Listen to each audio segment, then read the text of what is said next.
My dear students, इस नई शुरुआत में आपका एक बार फिर स्वागत है। नई शुरुआत इसलिए, चैनल बहुत दिन से बना है लेकिन 11-12 का कोई भी वीडियो अपलोड नहीं हुआ था। तो हमने सोचा है कि अभी इस चैनल पर जब जब हमको टाइम मिलेगा तो हम इस पे 11th स्टैंडर्ड और 12th स्टैंडर्ड का कुछ वीडियो अपलोड करते रहेंगे।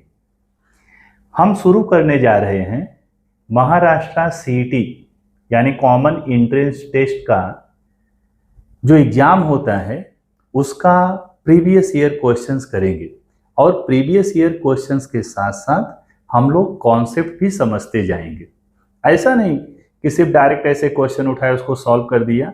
कौन सा टॉपिक है, उस टॉपिक से रिलेटेड क्या डिफिकल्टी है, कैसे उसको समझेंगे, क्या फार्मूला बना, सारी चीज़ें। अब ये एग्ज़ाम इतना इम्पॉर्टेंट है, आपको इंजीनियर अगर बनना है तो दो विकल्प हैं, दो रास्ते हैं। या तो आप JEE के थ्रू जा सकते हैं या तो फिर ये जो महाराष्ट्र का सीईटी एग्जाम होता है इसके थ्रू जा सकते हैं। तो इस सीरीज में हमने 12th स्टैंडर्ड मैथमेटिक्स पार्ट 2 का पहला टॉपिक लिया है डिफरेंशिएशन। और डिफरेंशिएशन कैलकुलस का सबसे इंपॉर्टेंट टॉपिक है और सबसे ज़्यादा कंफ्यूजिंग। बच्चे ऐसा डर जाते हैं, एक्चुअली उनको समझ में नहीं आता कि क्या होता है डिफरेंशिएशन। डिफरेंशिएशन के बहुत सारे क्वेश्चन हम बना लेते हैं, हम कर लेते हैं, लेकिन एक्चुअल फीलिंग जो आनी चाहिए वो आती नहीं है। हम जब डिफरेंशिएशन कर रहे होते हैं तो एक्चुअली जो डिफरेंशिएशन करने पर जो मिलता है वो क्या होता है, क्या इंफॉर्मेशन देता है, वो सारी जानकारी और वो इस तरह से पढ़ लेते हैं या इस तरह से उनको पढ़ा दिया जाता है। डिफरेंशिएशन से डर लगता है। बच्चे 12th स्टैंडर्ड में मैथमेटिक्स 2 से ज़्यादा लाइक करते हैं मैथमेटिक्स 1 को। वजह ये है कि डिफरेंशिएशन, सिर्फ डिफरेंशिएशन नहीं, जो भी टॉपिक आप पढ़ो पहले उसको दिल से समझो। ये टॉपिक क्या है, क्या कहता है टॉपिक, इसका मीनिंग क्या है, जो हम निकालते हैं वो एक्चुअली में क्या होता है। तो डिफरेंशिएशन आपने 11th स्टैंडर्ड में पढ़ा होगा। एक चैप्टर का नाम है डेरिवेटिव्स। तो आइए सबसे पहले हम क्लियर करते हैं कि डिफरेंशिएशन क्या होता है। घबराने की जरूरत नहीं है। जैसे हम लोग छोटी क्लास में जाते थे, धीरे धीरे चीज़ों को सीखे थे, ऐसे ही हम लोग एकदम बेसिक से सीखेंगे ये डिफरेंशिएशन क्या चीज़ है। तो आइए शुरू करते हैं डिफरेंशिएशन।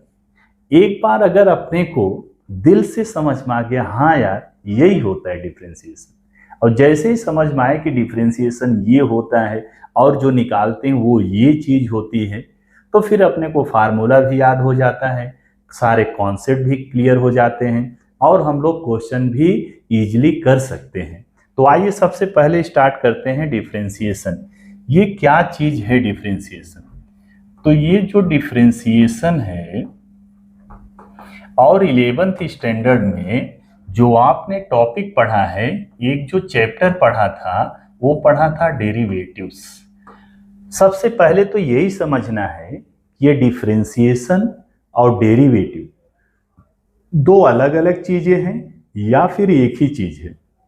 अगर अलग अलग हैं तो किस तरह से अलग हैं, और अगर एक ही हैं तो कैसे एक हैं, या फिर अलग भी नहीं है, एक भी नहीं है, लेकिन एक दूसरे से रिलेटेड है, तो क्या चीज है जो इनके बीच में रिलेशन क्रिएट करता है। तो डिफरेंशिएशन, अब इससे बिल्कुल आपको डरना नहीं है और इस तरह से आपको समझ में आ जाएगा कि आप डरेंगे नहीं, और डरने का तो कोई सवाल ही नहीं होता। Differentiation, my dear student, differentiation is nothing but a process. Differentiation कुछ नहीं है, एक टाइप का प्रोसेस है। किस तरह का प्रोसेस है? जैसे हम लोग टीचिंग कर रहे हैं, मैं आपको पढ़ा रहा हूँ, टीचिंग करना एक प्रोसेस है। आप पढ़ाई कर रहे हो, पढ़ाई करना एक प्रोसेस है। खाना खा रहे हैं, खाना खाना एक प्रोसेस है। अब अगर मैथमेटिक्स के लैंग्वेज में समझाऊं, मैथमेटिक्स में आपने कौन सा प्रोसेस समझा है, कौन सा प्रोसेस पढ़ा है जिसके हेल्प से आप डिफरेंशिएशन को और इजीली समझ सकते हैं। तो जैसा कि हमने पढ़ा है, एडिशन हमने पढ़ा हुआ है। अरे सबसे पहले स्कूल में जाते थे तो यही सब सिखाया जाता था, एडिशन क्या है। दूसरा सिखाया जाता था सब्ट्रैक्शन क्या है। तो addition, subtraction, my dear student, these are the process. Addition भी एक टाइप का प्रोसेस है, सब्ट्रैक्शन भी एक टाइप का प्रोसेस है। और अगर मैं मल्टीप्लिकेशन की बात करूं तो multiplication is also a process, ये भी एक प्रोसेस है। अगर मैं डिवीजन की बात करूं तो डिवीजन भी एक प्रोसेस है। बस आपको डरना नहीं है, मैं चाहता हूं कि आपके दिल से वो डर निकल जाए, जो डिफरेंशिएशन का खौफ है वो दूर हो जाए। जैसे हमने एडिशन पढ़ा, सब्ट्रैक्शन पढ़ा, मल्टीप्लिकेशन पढ़ा, डिवीजन पढ़ा, बस एकदम इसी टाइप का एक प्रोसेस का नाम है डिफरेंशिएशन। आओ पहले थोड़ा इनके बारे में जो हमने पढ़ा है, हो सकता है सारी चीजें आपको मालूम हो, अगर ना भी मालूम हो तो आज मालूम पड़ जाएगा। जब हम एडिशन प्रोसेस अप्लाई करते हैं, एडिशन प्रोसेस अप्लाई करते हैं तो जो इसका रिजल्ट आता है, कोई भी प्रोसेस हो, कोई भी हम प्रोसेस कर रहे हैं, उसका कोई न कोई रिजल्ट आता है, कोई न कोई आउटकम आता है। तो एडिशन ये प्रोसेस है, इसका आउटकम जो होता है, जो रिजल्ट होता है, उसको बोलते हैं सम। सब्ट्रैक्शन यानी घटाते हैं, माइनस करते हैं, तो जो सब्ट्रैक्शन का आउटकम होता है इसको हम लोग बोलते हैं डिफरेंस, यानी घटाने पर जो मिलता है। मल्टीप्लिकेशन का जो आउटकम होता है, जो रिजल्ट होता है, इसको हम लोग बोलते हैं प्रोडक्ट। और डिवीजन का जो आउटकम होता है इसको हम लोग बोलते हैं क्वोशिएंट। कभी कभी इसमें एक और आउटकम मिलता है जिसको हम लोग बोलते हैं रिमाइंडर, जिसको हम लोग बोलते हैं रिमाइंडर। तो ये सब हमारा प्रोसेस है, एडिशन, सब्ट्रैक्शन, मल्टीप्लिकेशन, डिवीजन, एकदम इसी टाइप का प्रोसेस है डिफरेंशिएशन। जैसे एडिशन हम लोग अगर कर रहे हैं, तो एडिशन प्रोसेस अगर कर रहे हैं, कोई भी प्रोसेस करोगे तो कुछ चाहिए ना, किस पे प्रोसेस अप्लाई करोगे। पढ़ाई का प्रोसेस कर रहे तो कहाँ पढ़ाई करोगे, टेक्स्ट बुक चाहिए, क्लासरूम चाहिए, बैठना चाहिए, पेन चाहिए, कोई एक टीचर चाहिए जो आपको गाइड कर सके। तो ये पढ़ाई वाला प्रोसेस करने के लिए इतना सारा रिक्वायरमेंट, टेक्स्ट बुक चाहिए, नोटबुक चाहिए, पेन चाहिए लिखने के लिए, तब तो आप पढ़ाई का प्रोसेस कर सकते हैं। कुछ है ही नहीं है तो कैसे पढ़ाई का प्रोसेस करेंगे। ऐसे ही कोई प्रोसेस अप्लाई करने के लिए कुछ तो चाहिए, किस पे अप्लाई करेंगे। तो एडिशन प्रोसेस जो है, ये प्रोसेस अप्लाई करने के लिए अपने को कम से कम 2 नंबर चाहिए होता है। जैसे मान लो एक नंबर 6 है, दूसरा नंबर 3 है। अब हर एक प्रोसेस का अपना एक सिंबल होता है। कैसे अपने को मालूम पड़ेगा, कैसे अपने को मालूम पड़ेगा कि आपने एडिशन प्रोसेस अप्लाई किया है। तो एडिशन प्रोसेस जो है, इसका सिंबल ये है, जिसको हम लोग प्लस रीड करते हैं। 6 + 3 कितना आता है, 9 आता है। बस ये जो 9 है इसको ही हम लोग सम बोलते हैं। सब्ट्रैक्शन दूसरा प्रोसेस, 6 है, दूसरा नंबर 3 है। ये प्रोसेस अप्लाई करने के लिए भी कम से कम 2 नंबर चाहिए। तो 6, इसका सिंबल ऐसे माइनस है, 6 - 3 करते हैं तो आता है 3। बस ये 3 को डिफरेंस बोला जाता है। मल्टीप्लिकेशन आप कर रहे हो, 6 × 3, ये वाला इंटू मल्टीप्लिकेशन का सिंबल है। मल्टीप्लिकेशन प्रोसेस का सिंबल ये इंटू है, इंटू हम लोग रीड करते हैं। 6 × 3, 6 3 जा 18 होता है। बस ये 18 को हम लोग बोलते हैं product. 18 is the product of 6 and 3। ऐसे ही अगर डिवीजन प्रोसेस अप्लाई करना है 2 नंबर पर, तो 6 डिवाइड बाई, ये डिवीजन का सिंबल है। 6 को जब 3 से डिवाइड करते हैं, 6 3 3 2 जा, ये जो 2 आता है इसको बोलते हैं क्वोशिएंट। तो इस प्रोसेस में जब हम लोग 6 को 3 से डिवाइड कर रहे हैं तो इस प्रोसेस में रिमाइंडर 0 आता है। तो ये हमारा प्रोसेस है एडिशन, सब्ट्रैक्शन, मल्टीप्लिकेशन, डिवीजन। जैसा कि आपने देखा, कोई प्रोसेस अप्लाई करने के लिए कुछ न कुछ चाहिए। तो ये सारे प्रोसेस अप्लाई करने के लिए आपको क्या चाहिए, अरे कम से कम 2 नंबर चाहिए जिसपे हम अप्लाई कर पाएंगे। और हर एक प्रोसेस का आपने देखा कोई न कोई सिंबल होता है। और आपने ये भी देखा कि जब प्रोसेस अप्लाई किया जाता है जो उसका आउटकम आता है उसको क्या बोलते हैं। बस एकदम इसी तरह से डिफरेंशिएशन भी एक प्रोसेस का नाम है। और ये जो डिफरेंशिएशन है, जो इसका आउटकम आता है, इसके आउटकम को बोला जाता है डेरिवेटिव। डिफरेंशिएशन प्रोसेस अप्लाई करते हैं तो जो आउटकम, जो परिणाम स्वरूप अपने को मिलता है, जो रिजल्ट मिलता है, उसको हम लोग बोलते हैं डेरिवेटिव। क्या ये दोनों का रिलेशन समझ में आया? डिफरेंशिएशन एक प्रोसेस का नाम है, डिफरेंशिएशन प्रोसेस अप्लाई करते हैं तो जो आउटकम आता है उसको हम लोग बोलते हैं डेरिवेटिव। चलो ठीक है, अब ये बता दो, जैसे इसमें एटलीस्ट 2 नंबर का रिक्वायरमेंट होता है, कम से कम 2 नंबर रहेगा तभी तो ये सारा आप प्रोसेस अप्लाई कर पाएंगे। तो डिफरेंशिएशन के लिए क्या जरूरी है, क्या चाहिए जिस पे आप डिफरेंशिएशन अप्लाई करोगे? तो इसके लिए अपने को चाहिए एक फंक्शन, कोई एक फंक्शन चाहिए जिस पे हम लोग डिफरेंशिएशन का प्रोसेस अप्लाई करेंगे और उस प्रोसेस को अप्लाई करके डेरिवेटिव निकालेंगे। अब आपको मालूम है फंक्शन है, इसको हम लोग y is equal to f of x, standard notation ले रहा हूं, ऐसे डिनोट किया जाता है फंक्शन को। चलो ठीक है, ये हमको समझ में आया। जैसे ये सारे प्रोसेस हैं कम से कम 2 नंबर मांगते हैं, ऐसे डिफरेंशिएशन प्रोसेस है कम से कम एक फंक्शन इसके लिए चाहिए, तो ये समझ में आया। और सारे प्रोसेस का अपना एक सिंबल होता है, तो इसका क्या है सिंबल? तो इसका सिंबल एकदम सिंपल सा है। अगर हमने लिख दिया D by d x, function क्या हमारा y, अगर ऐसे लिख दिया D by d x of y, तो इसका ये मतलब हुआ हम लोग y को डिफरेंशिएट करने जा रहे हैं, यानी y का डिफरेंशिएशन करेंगे। ये डी बाई डी एक्स इसका सिंबल है, ये बताता है कि हम इस फंक्शन को डिफरेंशिएट करने जा रहे हैं। कौन से फंक्शन को? y को। यानी इसको हम लोग ऐसे भी लिख सकते हैं d y by d x, यानी ये जो फंक्शन y है उसका डिफरेंशिएशन।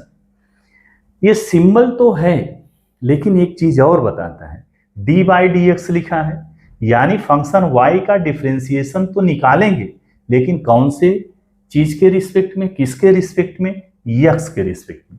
अब चूंकि फंक्शन x का है तो x के रिस्पेक्ट में, फंक्शन t का रहेगा तो t के रिस्पेक्ट में, फंक्शन थीटा का है तो थीटा के रिस्पेक्ट में, t के रिस्पेक्ट में डिफरेंशिएट करोगे तो d बाई डी टी हो जाएगा, थीटा के रिस्पेक्ट में डिफरेंशिएट करोगे तो d बाई डी थीटा हो जाएगा। और भी इसका नोटेशन समझ लो, जैसे मान लो कोई फंक्शन अपने को दिया है f of x, it means function of x।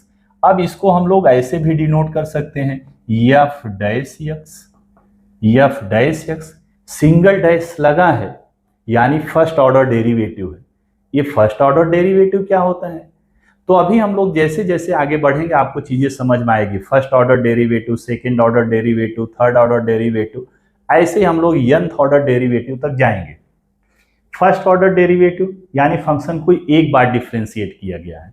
Second order derivative तो डबल डैश लगा देंगे, फंक्शन को सेकंड टाइम डिफरेंशिएट किया गया।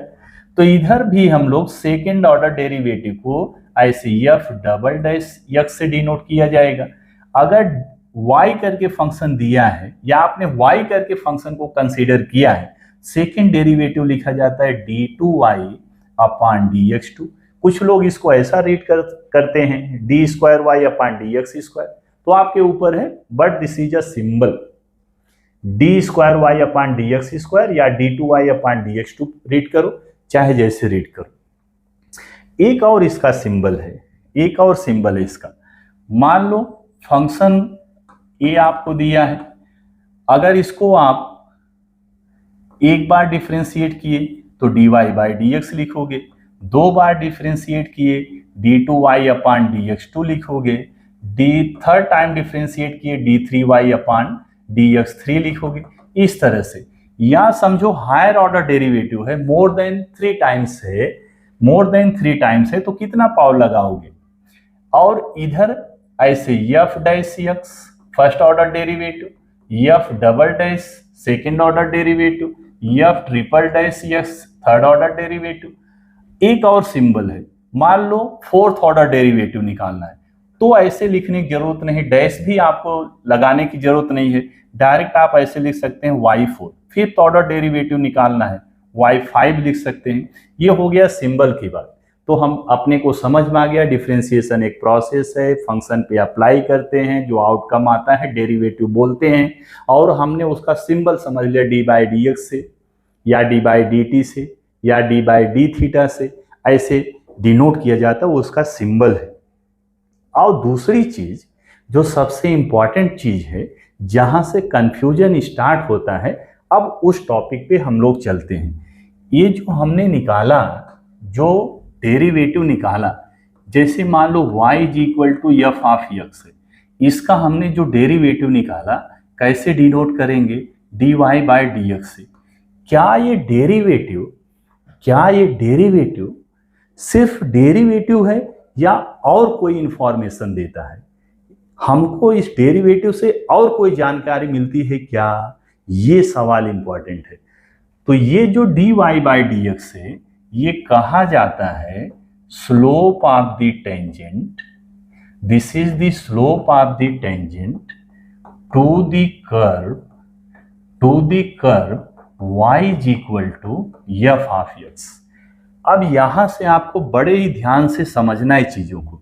ये जो हमने डेरिवेटिव निकाला, dy बाई डी एक्स निकाला, ये हमको एक और इंफॉर्मेशन देता है, एक और जानकारी देता है। वो जानकारी क्या है? dy बाई डी एक्स, किसी फंक्शन का जो डेरिवेटिव है, this is the slope of the tangent to the curve y is equal to f of x. ये जो फंक्शन अपने को दिया है, ये जो फंक्शन अपने को दिया था, ये मान लो इसका अगर हम लोग ग्राफ बनाए, ग्राफ कंसीडर करो कि कुछ ऐसे आ रहा है, y is equal to f of x. ये हमारा जो फंक्शन दिया था, ये उसका ग्राफ है, ये उसका कर्व है। अब सर आप ये बोल रहे हो कि ये जो dy बाई डी एक्स है, या इसी को मैं ऐसे बोल सकता हूं, इसका डेरिवेटिव ऐसे लिख सकता हूं एफ डैश से, चाहे ये समझो चाहे ये समझो, दोनों एक ही चीज है।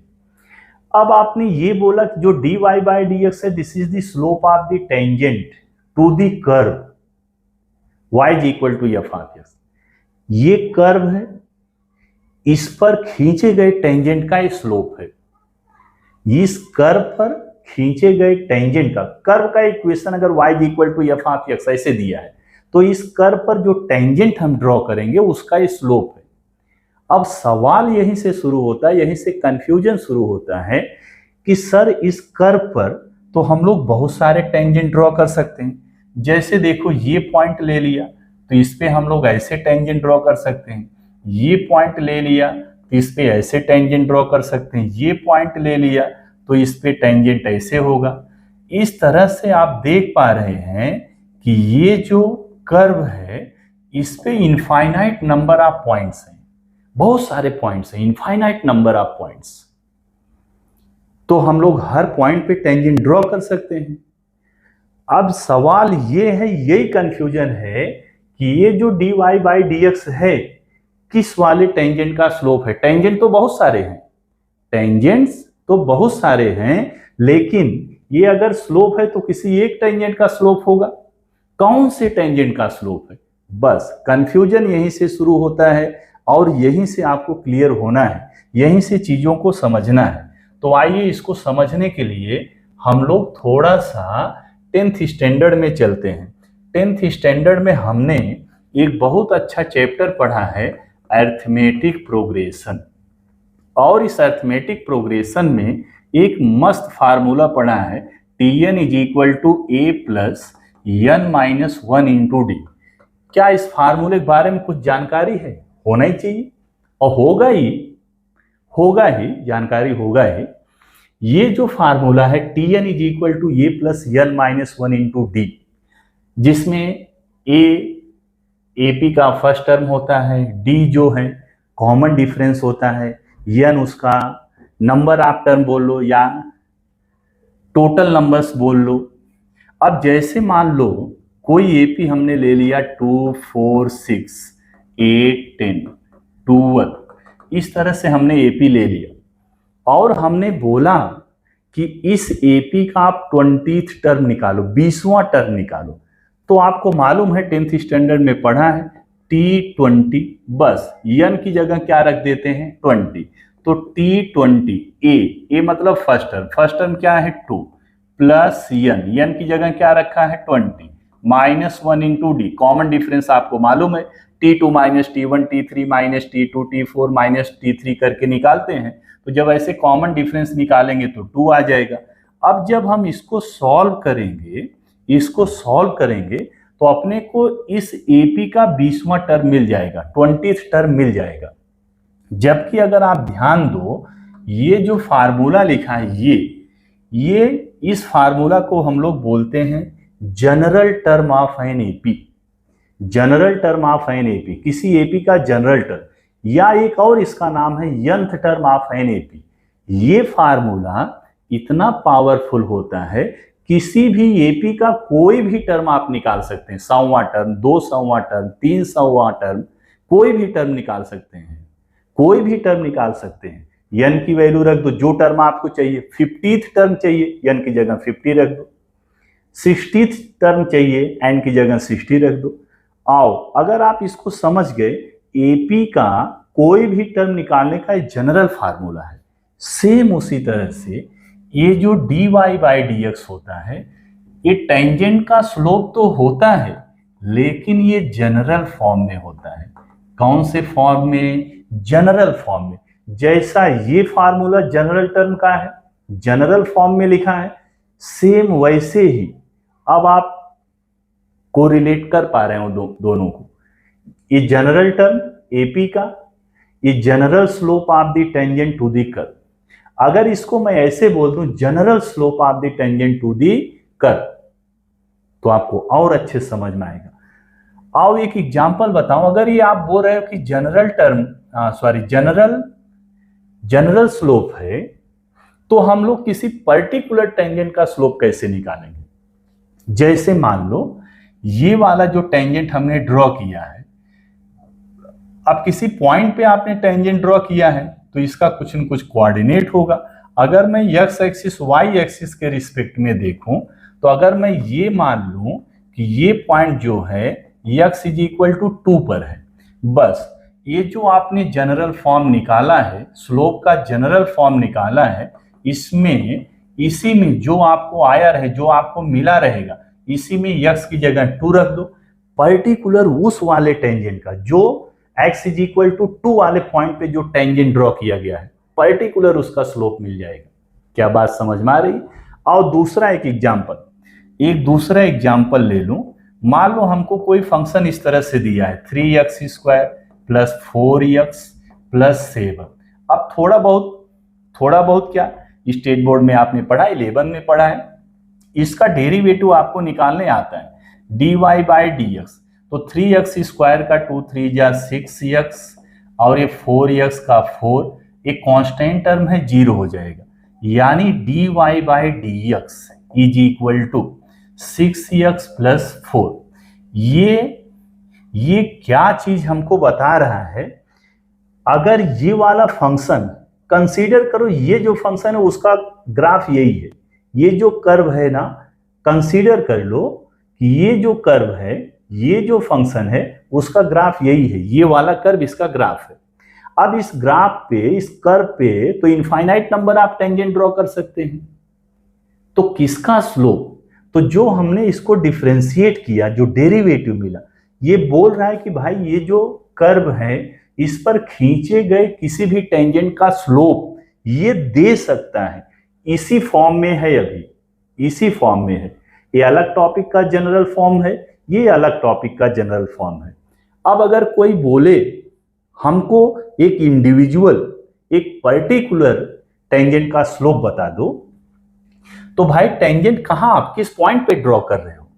तो उसने बोल दिया x इज इक्वल टू 2 पर जो टेंजेंट जा रहा है, हमको सिर्फ इसका स्लोप बताओ।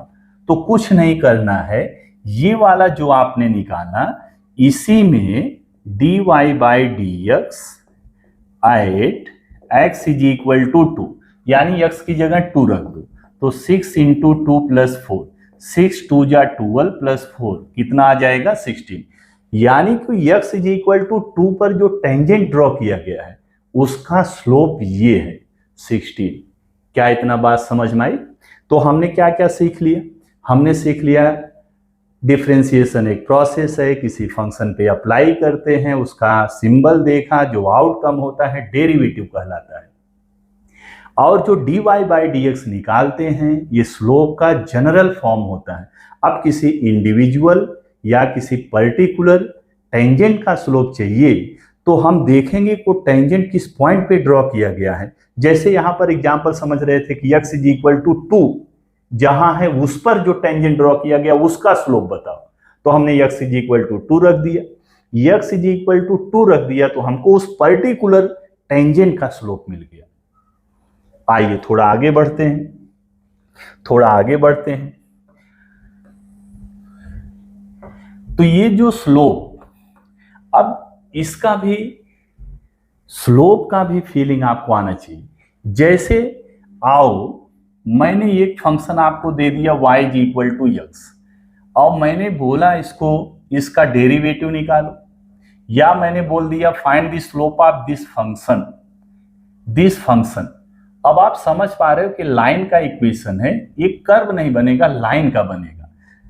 तो अगर मैं इसका डेरिवेटिव निकालूं x के रिस्पेक्ट में, तो x के रिस्पेक्ट में x का डेरिवेटिव क्या होता है? 1 होता है।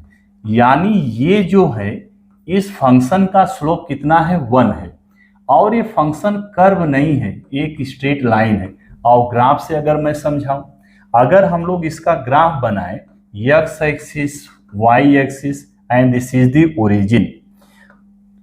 ओरिजिन, तो अगर मैं इसका ग्राफ बनाऊं तो आप समझ पा रहे हैं कि इस एंगल को ये बाइसेक्ट करके जाएगी, इस एंगल को बाइसेक्ट करके जाएगी। ग्राफ आपको बनाने आता है।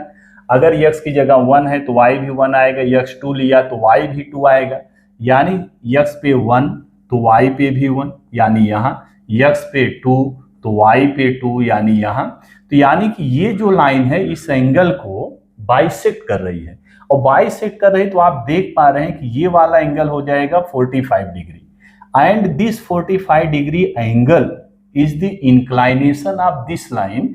दिस लाइन मतलब एक कौन सी लाइन है? y is equal to x।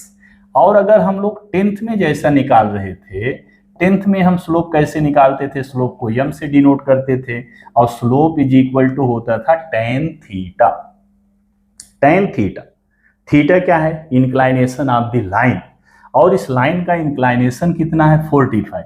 यानी अगर मैं थीटा की जगह 45 रख दूं तो ये tan 45 की वैल्यू कितना होती है? 1। तो आप देख पा रहे हैं जो हमने 10th स्टैंडर्ड में पढ़ा था उससे भी स्लोप यही है और इससे भी स्लोप यही है।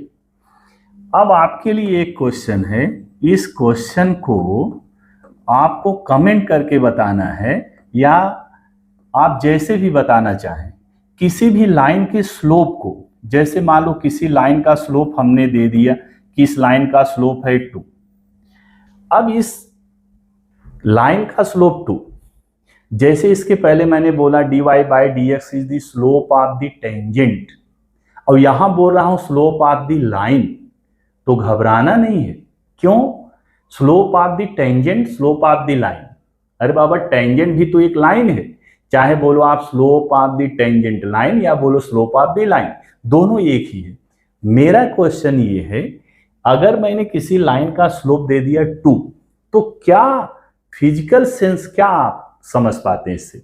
जैसे हमने बोला कोई चीज है, उसका वेट, उसका वजन 2 किलोग्राम है, तो आप समझ जाओगे 1 किलोग्राम तो 2 किलोग्राम इतना होगा। और जैसे हमने बोला कि सिग्नल से मेरा घर 2 किलोमीटर के डिस्टेंस पर है या 3 किलोमीटर, तो आप ऐसे अनुमान लगा लेंगे, एक सेंस आप बना लेंगे। अच्छा, पैदल जाएंगे तो 15-20 मिनट में पहुंच जाएंगे। इसी तरह से कोई चीज है 1 मीटर है, अच्छा लगभग इतना होगा। अच्छा, कोई चीज है जिसका लेंथ है 15 सेंटीमीटर, ओके, लगभग एक पेन के बराबर है उसका लेंथ। ऐसे ही इसका जो फिजिकल सेंस है, स्लोप किसी लाइन का हमने 2 लिख दिया, तो इसका क्या मतलब समझते हैं? अब इसमें तो कोई यूनिट लगा नहीं है, कोई यूनिट लगा नहीं है। यूनिट मतलब मीटर, सेंटीमीटर, किलोमीटर, डिग्री या कुछ भी, रेडियन, कुछ भी नहीं लगा है। तो किसी लाइन का स्लोप 2 है, तो पहला क्वेश्चन ये यूनिट क्यों नहीं लगा है, दूसरा क्वेश्चन ये यूनिट नहीं लगा, चलो ठीक है, क्या फिजिकल सेंस बनता है। और स्लोप का मतलब तो ढलान होता है, हम लोग समझते हैं ढलान। जैसे एक और एग्जांपल आपको बताऊं, जैसे मान लो एक्स एक्सिस वाई एक्सिस, और यहां पर हमने मान लो ये डिस्टेंस है 5, और अगर यहां से मैं एक लाइन ऐसे ड्रॉ कर दूं, एक ऐसे लाइन, ये लाइन, और आपने 9th स्टैंडर्ड में पढ़ा है, इस लाइन का इक्वेशन हो जाएगा y = 5, y = 5। अगर मैं बोलूं इस लाइन का हमको स्लोप बताओ, तो आपको मालूम है कि y = 5 एक फंक्शन है, लेकिन ध्यान रखो ये फंक्शन तो है, फंक्शन का कौन सा टाइप है, कांस्टेंट है, और कांस्टेंट का डेरिवेटिव क्या आता है, 0 आता है। तो अगर मैं ऐसे निकालूं dy/dx, तो ये आ जाएगा क्या, 0, यानी कि ये जो लाइन है इसका स्लोप क्या होगा, 0। आप देख पा रहे हो ये line, this line y = 5, this line is parallel to x axis, और हमको पहले से मालूम है कि x एक्सिस का स्लोप 0 होता है, हॉरिजॉन्टल है, किधर भी झुका नहीं है, किधर भी उसमें झुकाव ढलान है नहीं, एकदम हॉरिजॉन्टल है, पैरेलल टू द ग्राउंड है। तो x एक्सिस का 0, या जितनी भी लाइन x एक्सिस के पैरेलल है सबका स्लोप क्या होता है, 0 होता है। और अगर मैं बोलूं y एक्सिस का स्लोप क्या होता है, y एक्सिस का स्लोप, तो इसका स्लोप होता है नॉट डिफाइंड, इसका स्लोप नॉट डिफाइंड।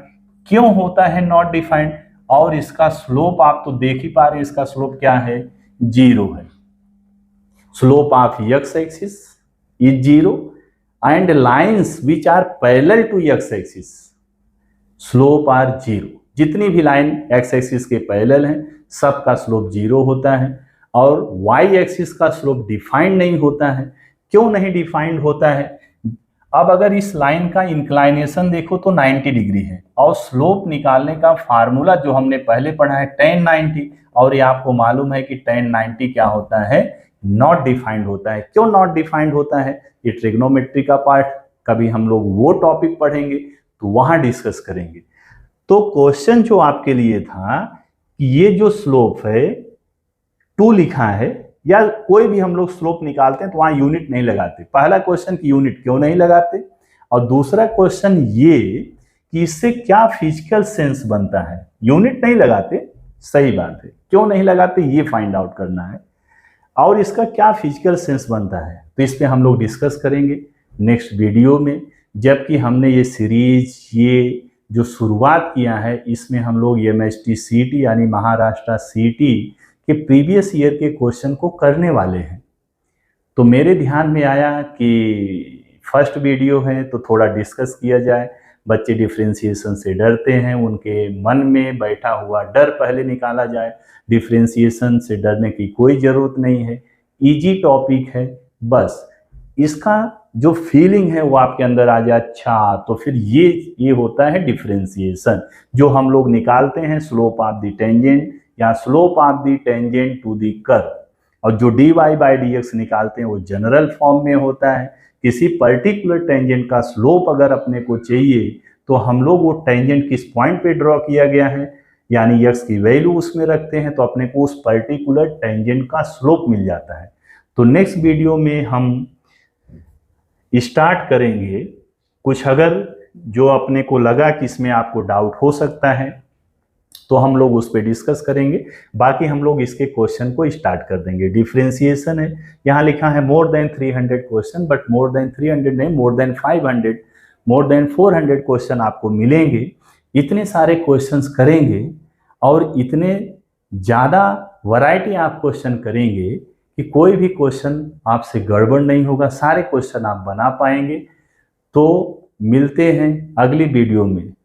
अगर आपको वीडियो पसंद आए तो कमेंट भी करिए, लाइक भी करिए, और अगर आपका कोई फ्रेंड है आप उसको भी लिंक भेजना चाहते हैं तो भेज सकते हैं कि वो भी डिफरेंशिएशन समझे कि एक्चुअल में क्या होता है डिफरेंशिएशन। अब डिफरेंशिएशन सिर्फ जितना हमने पढ़ा सिर्फ इतना ही नहीं है, उसके आगे और है। डिफ्रेंसिएशन को एज अ रेट मेजर भी कंसीडर करते हैं, उसमें हम लोग डिस्कस करेंगे नेक्स्ट वीडियो में, जिसमें हम लोग बहुत सारा फार्मूला देखेंगे। ये rate measure of one quantity with respect to other quantity, इसका मतलब क्या होता है। तो मिलते हैं हम लोग नेक्स्ट वीडियो में।